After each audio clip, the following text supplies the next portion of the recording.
All right, so this is what we're going to do.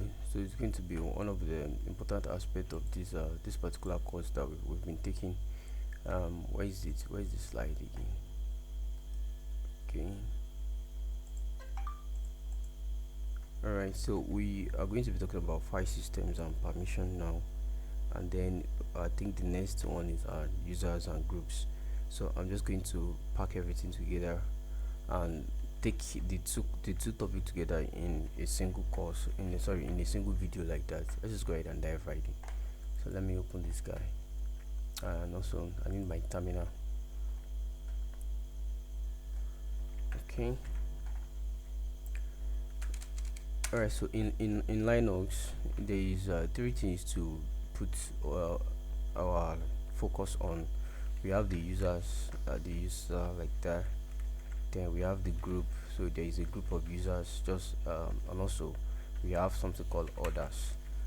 Okay, others actually mean external or third party software or third party programs like that, like the web browsers itself, the websites, applications you download from online and all stuff. So these are actually what we call others, and three of them actually have different permissions that they exhibit. Let me just put it right here so that we can have something really big to display.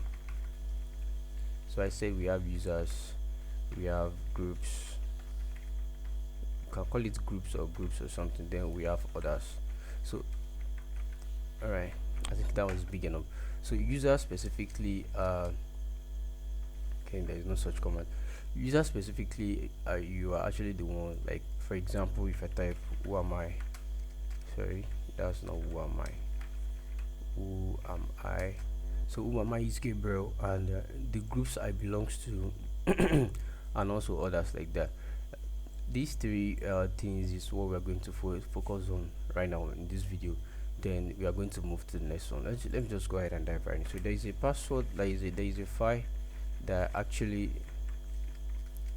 discuss more about who is logging where we belong to. So if you look at this now, so this password file, which is located in exe/psswd, it gives us some information about the users on the computers, and also you are going to check the groups now.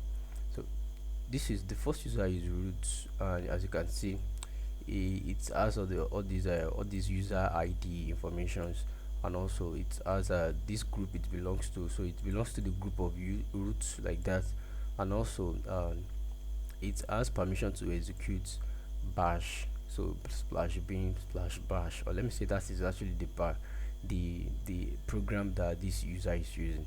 So we have another user which is demo, and we have another user which is bin user, which is system synchronous games man LP and all sorts like that. So what I wanted to show you specifically, so let's just grab Gabriel. Let's pass this to grab. Okay, Gabriel. As you can see, this is Gabriel. So this is me. Then my user ID is on 1000. Then this is my full name, and as you can see, this is my full name, and I belong to the group of Gab like that. So this is one of my groups, so it's actually my full name, so it's also my group. I belong to the group of that, and this is the being programs that I also use, just for clarity. So let's just check the groups also, so that we know the groups that all these users they belongs to. Splash etc is a folder, splash groups like that, I think so. So group splash group like that, and let's grip. Okay, we can just check it out from here. So these are the groups that we have, and you can see it's showing the members that are on. So the root itself doesn't belong to any group, except it belongs to the group of roots, and that's all. So this all these on our system programs, there are system users that the kernel itself created, or let me say the operating system itself created. So I have this group of CD-ROM which Gabriel belongs to, this group of floppy then Gabriel belongs to, which I belongs to it. The group of sudo also belongs to it, and group of audio pulse and me. So there are two people that belongs to this group. So this is the name of the group, this is the ID of the group, then these are the members of the group like that. So let's move up right here to see. Okay, this is another group, SSL certificate with ID of 188 and PostgreSQL. So if you look at like Linux specifically, Linux actually used to give uh have list of users itself, then followed by groups that those users they belong to, and also followed by others. So as you can see, we don't have much of others right here. So they are not doing anything here. They are just third party software that we use. Probably when I launch the Firefox and I type www.google.com, so Google too is going to be part of people that is going to ask me for permission of what they can do within my system. So that is others. All right, so let's just cd to desktop. All right, so if I say LX, you can see I don't have much of information than we list all this guy back to us. And if I say ls tag LA, which stands for list all, you can see things really get much more interesting here. But let me say a lot more interesting, and let me just explain. So this period means a directory, which is the present directory that we are. So anytime we use period within our program, we refer to the present directory that we have, which is if we use period, is the same thing as doing pwd, which return this directory back to us like that. So it's actually the same thing like that. And if we use period, it means the previous folder before we get a, and the previous folder before we get to the desktop is actually the home. So the home right here, the splash home. Of course, if I do cd period, you can see it's turn me back to where I was before. So if I do cd to desktop, okay, so I'm back to desktop now. So let's do ls tag la again, and all these informations are still the same. So let me just explain this guy. So from this guy we see this thing like this happy. Okay, the first thing you notice that this stands for dd.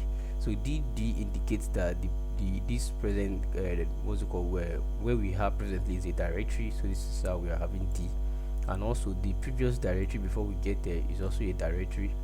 Because this is a file, it's just a text file, txt regular file. It's putting dash in front of it, which means that is a regular file. And if you move at this directory again, so this is desktop, it shows that this ordinary desk is a directory. I'm actually the one that customized that. We have vertical hacking, it shows that it's also a directory with d, and also we have tag, which shows that this is also a file, a regular file, something like that in Linux. So what is actually much more interesting here is that we have these little information right here. So let me just copy this guy so that I can explain it lots more better. All right, so what it actually says is that it says we let me just launch another disk right here. So I'm going to open Vim. Let me see the desktop. Vim of, let me just say permission.txt. okay, all right. So I'm just going to write whatsoever I want to write here. So I'm going to paste whatsoever I want to paste here. All right, which make a lot of sense. So if we actually look at this specifically again, you see we have read, write, and execute. So the first three that we have, so it's actually in set of three. We have read, write, and execute. This is for the user.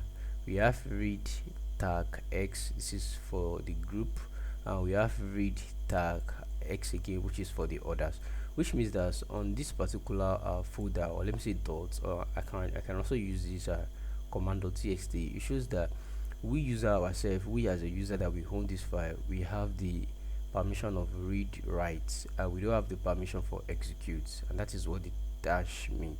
So other groups that, let me say the groups that I belongs to, we can say we have they have the permission to read, they don't have the permission to write, and they don't have the permission to execute. And also the others software, third-party software, they only have the permission to read, they don't have the permission to write, and also they don't have the permission to execute. So let me just explain this. This is why I open this up. To be able to read means to be able to view the contents of that file. So that is actually what to read is all about. It's all about for us to be able to read the content of that file. to be able to write, it means to be able, or let me say to have the permission to be able to write, something to that file. So you can and also to be able to execute, it means to be able to use the file or the program specifically, to be able to use the file or the program specifically to do other functionality. It's okay, functionality like that. And that is what these guys, that is what they mean. So when we say we have read, and read is always represented by R, and write by W, and execute by X. There are other permissions, but I'm not going to go deeper into them into this video specifically like that. So how does this work? This actually works like if you are a user, since we said we is in form of the type, so the type like that. So I'm just going to be the user, the group, and also others. And the format it is written, if it's a file, it's going to put dash, and for the user itself, it's going to put, maybe we have read, write, then we don't have the permission to execute. For the group, is going to give read, then dash dash dash. And also for others, is going to do read dash dash dash like that. Okay, so if you look from this now, we can say in binary form, the way the computer actually view this guy is like this. The computer view it as if we have one, which means that if this one is on or this guy is off. So under the read, we have it is on. Under the write, it is actually on. And under the execute, sorry, I didn't supposed to put that one there. Under the execute, it is actually 0. So and if we move to this guy again, with the same thing, we have the read on, we have the write off, and also we have the execute off like that. So I'm actually trying to convert it to binary. And if we go to this guy, we have the read is on, the write is off, and the execute is off. So all this guy might be looking like a magic. It's not a magic, this is just an ordinary binary number. And if we look at this in binary, we are going to convert 110 into binary. If I could look to that, is binary actually works in this. I have a cheat code I use for it. So we have numbers like 2, 4, I think sorry, or 1, 2, okay, 4 like that. So it go like 8, sorry, 8 back to like this 16. So let me just put space behind it. Okay, so I'm just going to stop from here. 1, 2, 4, I think that's 8. To double it, that's 32. That's 64. Okay, let's just stop for here. I think this is actually enough for what we are doing. So if we have 1, 1, 0, so all we have to come back here is to place this 1, 1, 0 below these guys. So it works like this. So since we are having 1, 1, 0, so we can just put 1. Okay, then sorry, you can go 1, then 0. So what does this mean is that for us to get the value of this guy in number, which means we have, this is a 4 plus 2. So 4 plus 2 is actually 6. So under this place, we have it to be 6. And from here, we have 0, 0, then 0 like that. So what we have is actually 4. The permission here we have is 4. Then for the last one, then we also have 4. So this is actually the permission. And if you look at it, if for example we have a permission that actually looks like this, if we try to have a permission that looks like read, write, and execute, which is the 3 permissions the user have it, the 3 permissions, then if you go back to on the top of group, you also have read, write, and execute. Okay, and also if you move to the last one, it's also have read, write, and execute like that. So if we try to convert this to binary, we are going to have something like this: 1, 1, 1, then we are going to have something like 111, then we're going to have 111, which means that most of the bits is actually on. So that's what it meant. For us to come back down right here to convert this into binary, so definitely we are having the first 3 bits on, so that is 111. So we have 1 plus 3, sorry, 1 plus 2, that's 3, then 3 plus 4, that's 7. So which means under these permissions we have 7 7 7. So I'm packing two topics together inside a single video. So we have 7 7. So if you want to represent these permissions in in decimal, this is how we are going to represent it. And that is all we have on this file. So by looking at this guy, we can actually evaluate each of the permissions that these files they have. So this file that we are using, they have now. Let me just go ahead and save this file. So Ctrl C, then followed by that column, then W. So I'm going to save that file, so it has been written. So it says created new file. It is written permission.txt. Let's just go ahead and verify that ls.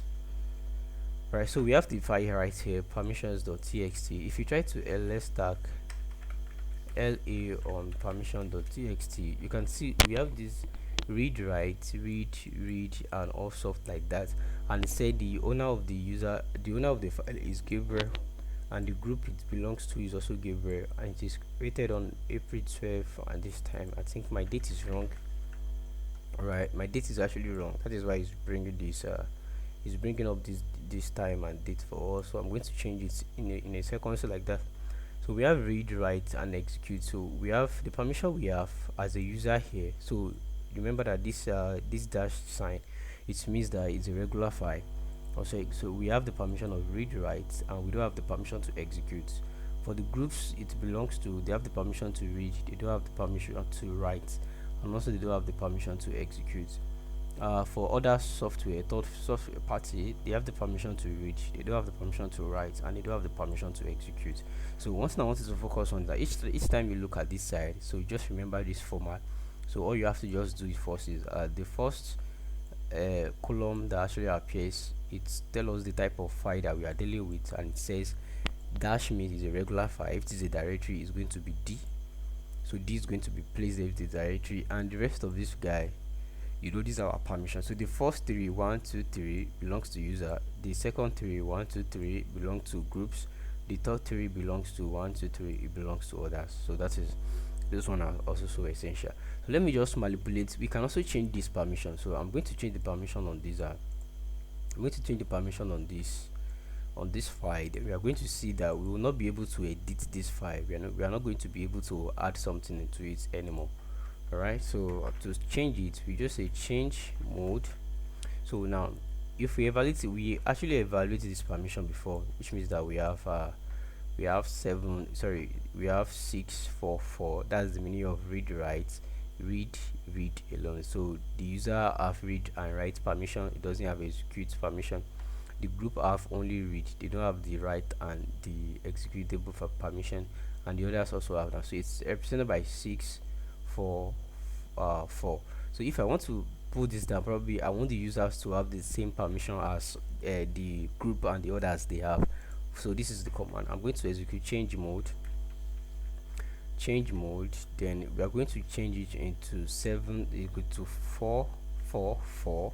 So for every one of them, then permission.txt. So I've actually changed it, and I just click enter. So if we do ls tag la of permissions again, as you can see that things have actually changed here compared to what we have before. This is what we have before. So we have read writes on the user before, then right now we are only having read, we don't have the permission to write, and we don't have the permission to execute now. So let's just go ahead and open this guy up. So I'm going to try to write into this file, and you're going to see what the error it's going to display to me. So let me open vim permission.txt, insert, then if I come down here, I just say okay, let's try to write into this file, then Ctrl C, then write. You can see it says error 45, read only option. It says add what is called to override. So you can see we have error here, which means that I am not able to write into this file the way I was able to before when I have the permission to do so. So that is actually what I want to show real quick. I just want to quick this. That's actually what I want to show you quick. So by just toggling the permissions, we are able to manipulate permissions and all stuff like that. And if I do change mode 777 to permissions.txt, and I do ls tag la, and you can see the permission. Oh, this is this, sorry, let me just put it on the permission. All right, so the permission we have now, you can say the user have read, write and execute, the groups have read, write and execute, and also others have read, write and execute. This is not really advisable because it can actually leave a hole, it can leave a hole within your system. It can makes it vulnerable to malicious because all this permission has been granted on this file. And as you can see, even the color of the file changed. It's changed to green. It changed to I think deeper green, indicating that there is something wrong with that file. And you see it was light green before. So this kind of permission is not really advisable. It's so vulnerable. So I'm just putting it to 4.4. So let's list that again. So what I try to do is that I try to put this the group. This is it, because this actually stands for groups. This is the user, the group and the others again. So the group have the permission of read only, and the owner of this file have the permission of read, write and execute. Let's just move into our slide. I think I talked too much. All right, so okay, it's on before we'll be able to talk about file system and the permissions that belongs to them. Users and groups. Okay, I've been able to talk about users and groups. So starting and stopping services, that is what we are going to discuss in the next section. Let me say in the next tutorial that we come together. All right, thank you. So have a good day, please. So before I actually call off, it's totally, there are two type of files that we talk about. So we have the user file, which is actually located at /etc/psswd, so which contain the user and the hashes of their password. And also we have the group file, which is located as /etc/groups. I made a mistake up there. Is there, so this has no etc, that's what I wanted to type, so that's actually obviously a mistake up there. And if you want to view the content of it, you can say cat slash etc/psswd. Can it, so we are able to cut it to see all the users that we have and their password and their hashes that we have within this guy. I think the hash is always stored in shadow file. I'm not going to view shadow file, so this is just because shadow file contain the hashes of my password and you guys can go ahead and crack my password, so I don't want something like that. Now D, we have send D, we have debut. Primary as to us is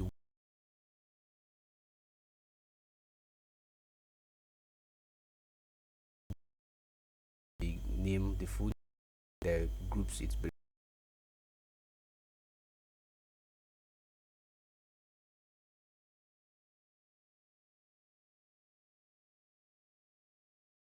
shows the groups I have, responding group ID,